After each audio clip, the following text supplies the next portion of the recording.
What happened by 1936? Does anybody know? We instituted Social Security system, and you and I and our children and our children's children were pledged as collateral on the debt of our government to the Federal Reserve.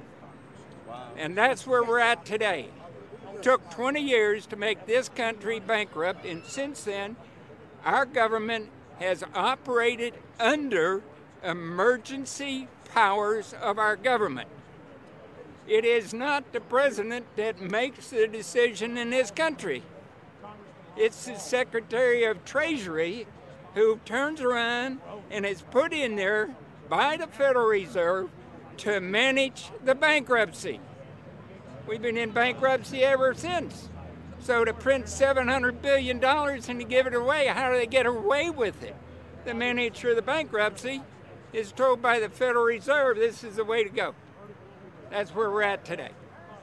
Yes, we should point out, Congressman Ron Paul now has a huge amount of sponsors for a bill in the House of Representatives to abolish the private Federal Reserve crime syndicate.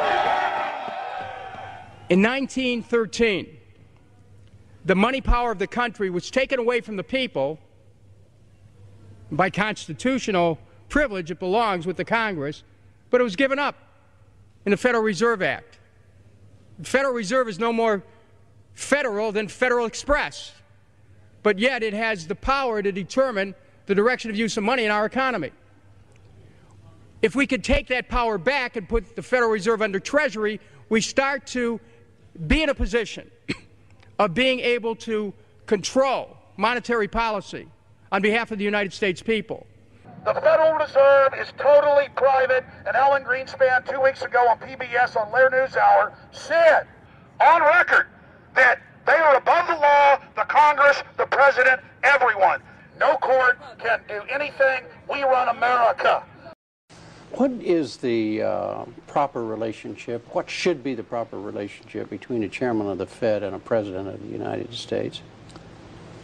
Well, first of all, the Federal Reserve is an independent agency, and that means basically that there is no other agency of government which can overrule actions that we take.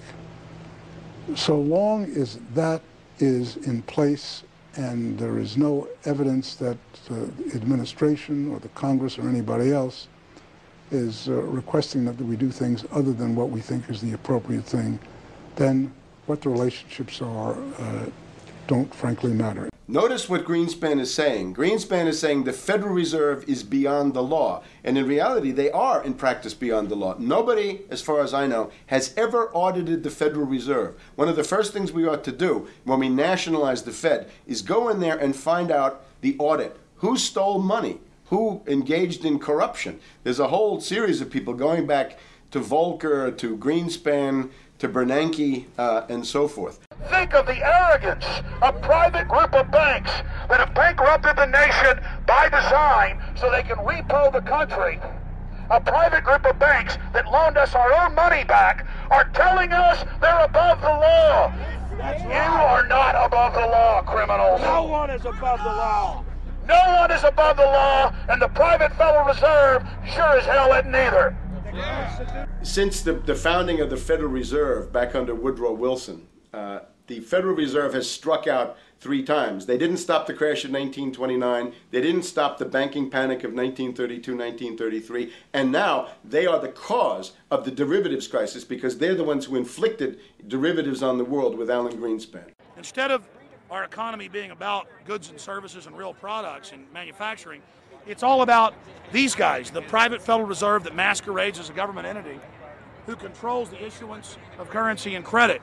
They're the ones that have cut off the liquidity in the market. They told us have a debt-based economy. Then they cut it off once they get us under their thumb and implode the economy so they can consolidate it. And that's what they're doing right now. I mean, it's in their own documents, it's in their own statements. They claim, give us unlimited power, give us trillions of dollars of the Baker bailout bill that's already $5 trillion, not $850 billion as they say. And we'll get the economy going, but they're hoarding the money and buying up other banks that aren't part of the Federal Reserve, buying up insurance companies, buying up roads, infrastructures, media empires, defense contractors. What the banks do is they implode an economy by cutting off credit. And then once things really fall to a low, and they know the low because then they buy everything up and start then putting more money back into the economy, and then they build it back up. So they build us up and then shear us, build us up and shear us. And they're getting ready. All over the world, they're always shearing some country, imploding it. Comes out in their own IMF and World Bank documents. That's just the foreign arm of the same cartel.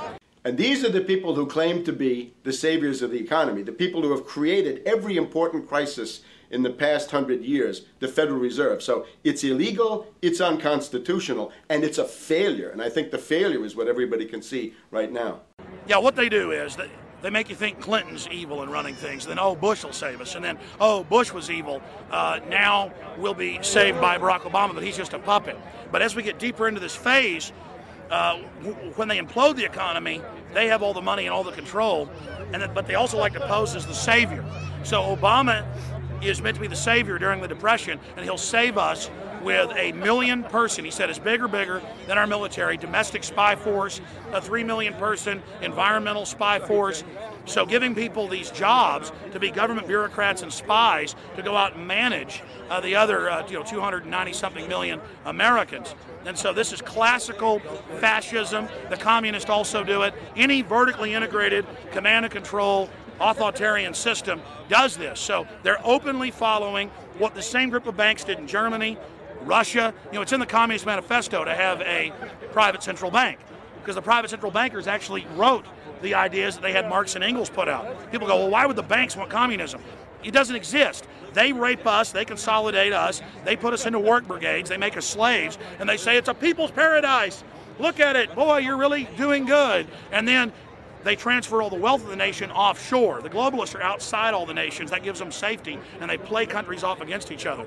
And so that's what we're facing and dealing with. And so they're bringing in classical, hardcore tyranny in the U.S., but we have the internet. We've grown our numbers. The alternative media's exploded. That's why they're trying to move in to shut down and regulate and tax the web, but it's too late for them. They're playing in the 19th century, 20th century rules. It's 21st century.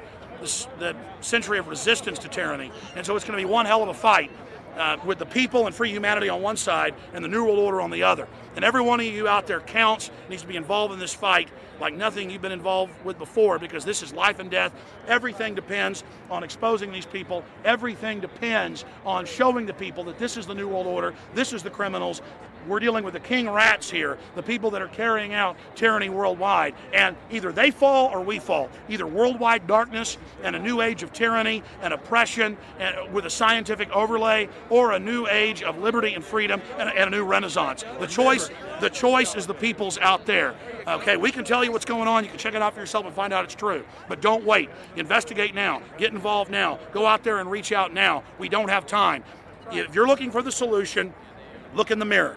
Look right into the mirror, because you out there, men, women, old, young, black, white, doesn't matter. It's going to be up to you if they win or if liberty succeeds and the people have a chance of having any future. These are cold-blooded eugenicists. These are cold-blooded people who think they're God, think that they're our masters, that think that we're animals. These are the guys that funded Lenin and Stalin and Hitler and Mao. These are the guys, it's all on record, that bankroll this stuff. They are hardcore vicious, and they must be resisted. Up until about the Kennedy assassination and the beginning of the war in Vietnam, the United States is a very powerful engine for world progress. It's the assassinations, the Kennedy assassination, and the others in the 1960s, the beginning of the Vietnam War, and the beginning of the absolute domination of the Wall Street Group over every other interest. Nobody else counts except the Wall Street money masters. That has now made the United States into no longer a force for progress, but something very different, often a force for destruction in the world. That doesn't need to remain that way.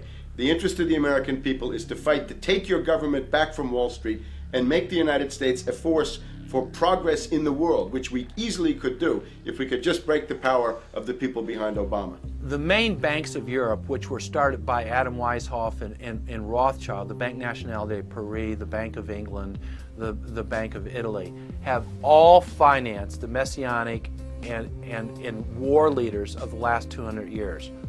Napoleon, Lenin,